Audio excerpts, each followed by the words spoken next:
الحمد لله نحمده ونستعينه ونستغفره ونعوذ بالله من شرور أنفسنا ومن سيئات أعمالنا من يهده الله فلا مضل له فمن يضلله فلا هادي له نشهد أن لا إله إلا الله وحده لا شريك له ونشهد أن سيدنا محمدا عبده وحبيبه ورسوله أما بعد فيا عباد الله اتقوا الله وأطيعوه إن الله مع الذين اتقوا والذين هم محسنون قال الله تعالى في كتابه الكريم أعوذ بالله من الشيطان الرجيم بسم الله الرحمن الرحيم إن عدة الشهور عند الله 12 شهرا في كتاب الله يوم خلق السماوات والأرض صدق الله العظيم وإلى آخر آية. Möhtərəm müminlər, dəyərli qardaşlar, bugünkü xutbəmiz Hicri təqvimlə yeni il və Məhərrəm ayı haqqında olacaqdır. Qardaşlar, Məhərrəm ayı içində meydana gələn ülvi hadisələr, ilahi təcəllilər və İslamda bir tarix başlanğıcı olması baxımından müsəlmanlar arasında böyük bir əhəmiyyət daşımaqdadır. Məhərrəm ayı Hicri təqvimin birinci ayıdır. Yəni müsəlmanların yeni ili. Günəşin hərəkəti əsas alınaraq hesablanan aylara şəmsi aylar, miladi təqvim, ayın hərəkətlərinə görə müəyyən edilib hesablanan ayları isə qəməri aylar, yəni hicri təqvim deyilir. İslamda qəbul edilən bu hicri qəməri tarix Hz. Muhammed Aleyhisselamın Məkkədən Mədinəyə hicrəti, yəni köç etməsi ilə başlayır. Ancaq təqvim başlanğıcı kimi bu tarix Hz. Ömər radiyallahu anh'ın xilafəti dövründə qəbul olunmuşdur.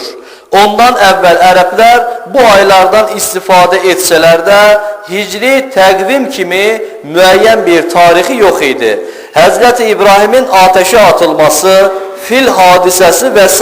kimi bəzi əhəmiyyətli hadisələri tarixə başlanğıc olaraq göstərirdilər.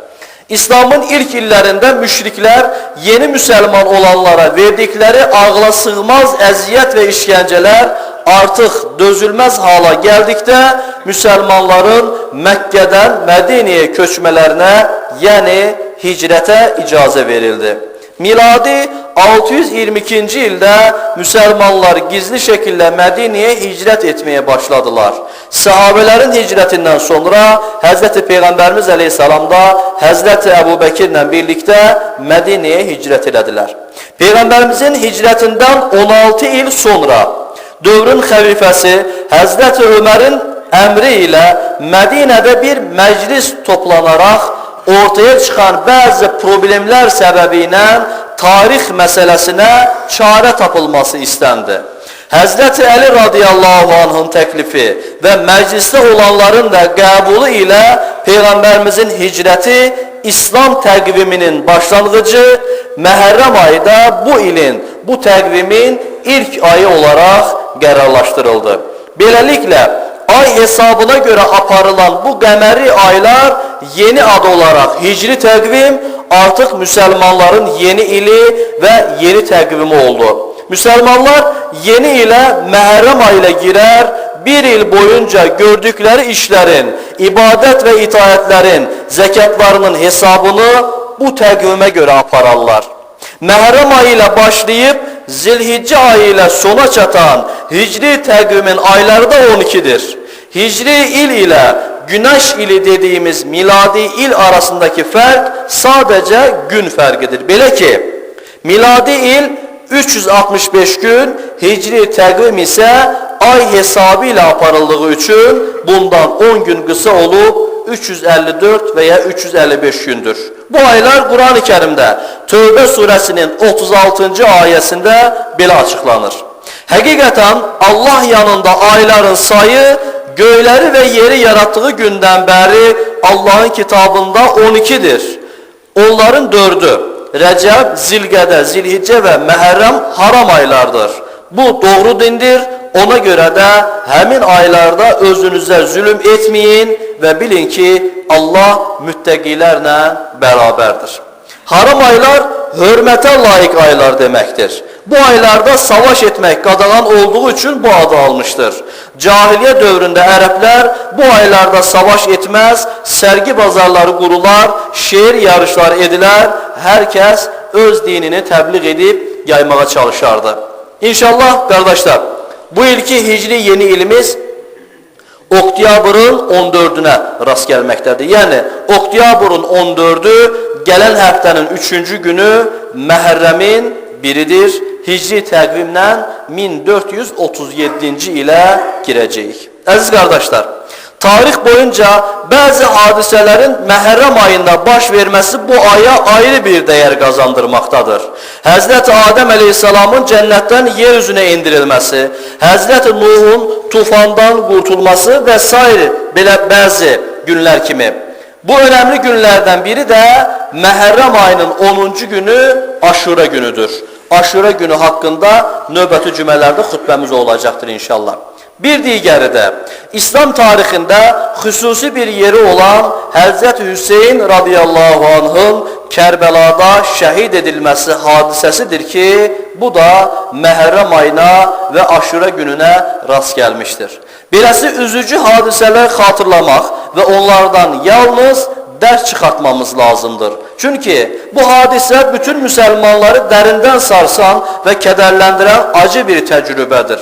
Ona görə belə hadisələr qarşısında ağılı səlim ilə hərəkət edərək Allah və Peyğəmbər sevgisi ətrafında hər birimizin birləşməyimiz lazımdır. Dəyərli din qardaşlarım, Allahın ayı Məhərrəm olaraq bilinən Məhərrəm ayı ilahi bərəkət və feyzin, Rəbbani ehsan və kərəmin coşduğu və bollaşdığı bir aydır. Əlbəttə Allahın ayı, ili, günü olmaz. Ancaq Allahın rəhmətinə nail olmağın önəmli bir fürsəti olduğu üçün Peyğəmbərimiz tərəfindən bu şəkillə ifadə edilmişdir. Məhərrəm Allahın ayıdır demişdir. Məhərrəm ayı gəldikdə hər kəs bacardığı qədər salih əməllərin sayını artırmağa çalışmalı. Bu yeni hicri illərini təbrik etməli, bacaran oruç tutmalı və hal vəziyyəti yaxşı olanlar xeyir işlərinə daha çox əhəmiyyət vermələri, sədəqə və yardımlarını artırmaları gözəl olardı. Məhərrəm ayı İslam nəzərində ən fəzilətli və əhəmiyyətli aylardan biri olub, Həzrəti Peyğəmbərimiz də bu aya çox önəm vermişdir. Bu ayda tutulacaq oruçların dəyəri və fəziləti haqqında müxtəlif hədislər söyləmişdir. Bu hədisin birində də Ramazandan sonra nə vaxt oruç tutmamı tövsiyə edirsiniz deyə soruşan birinə Peyğəmbərimiz əleyhissalam Məhərrəm ayında oruç tut. Çünki o Allahın ayıdır. Onda elə bir gün vardır ki Allah o gündə bir qövmün tövbəsini qəbul etmiş və o gündə başqa bir qövmü də əff edə bilər deyə buyurmuşdu. Başqa bir hədis şərifində Peyğəmbərimiz əleyhissalam Ramazan orucundan başqa ən fəzilətli oruc Allahın ayı Məhərrəmdə tutulan oruçdur deyə buyuraraq bu günlərdə tutulan orucun fəzilətini açıq şəkildə bildirməkdədir. Bu hədisin açıqlamasında böyük İslam alimlərindən İmam Qazali rəhmətullahi aleyh deyir ki, Məhərrəm ayı hicri ilin başlanğıcıdır. Belə bir ilə oruç kimi xeyirli bir əməllə başlamaq daha gözəl olar. Bərəkətinin davamından ümid edilir. Bir hədisdə də belə buyurulmaqdadır. Zilhiccənin sonuncu günü ilə Məhərrəmin birinci günü oruç tutan, keçmiş ili oruçla bitirib, yeni ilə oruçla başlamış olur. Əziz qardaşlar, dünən əsl-i saadətdə olduğu kimi bugün də, gələcəkdə də eyni qardaşlığa, mehribanlığa çox ehtiyacımız var. Rəbbimizin aramıza yerləşdirdiyi bu qardaşlığı heç kimin pozmasına imkan verməyək. Qardaş olaq, bir və bərabər yaşayaq. Bərabər və mehriban yaşamanın zövq və həyəcanını hamımız birlikdə dadaq, birlikdə hiss eləyək. Öz təmiz ağlımız və vicdanımızla düşünək. Başqalarının İslamı və müsəlmanları parçalamaq, ayırmaq, araya ayrılıq salmaq kimi fikir və fitnələrinə aldanmayaq. Çalışaq ki, İslamın və müsəlmanların birliyini qoruyaq. Bugün biz bu məsciddə bir ovuç müsəlman olaraq İslamın ve Müslümanların birlik ve vəhdətini qoruyaq ki, bu bütün Müslümanlara şamil olabilsin.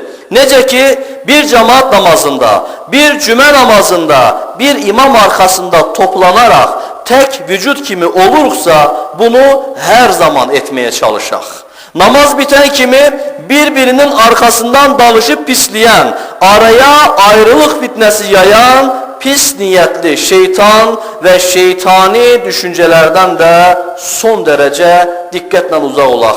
Ve yine çalışaq ki değerli kardeşler, sabah kıyamet günü Rabbimizin ve Resulullah'ın huzuruna alnı açık, yüzü ağ çıkabilək inşallah. Ələ innə əhsənəl kələm və əbləğən nizam, kələmullahi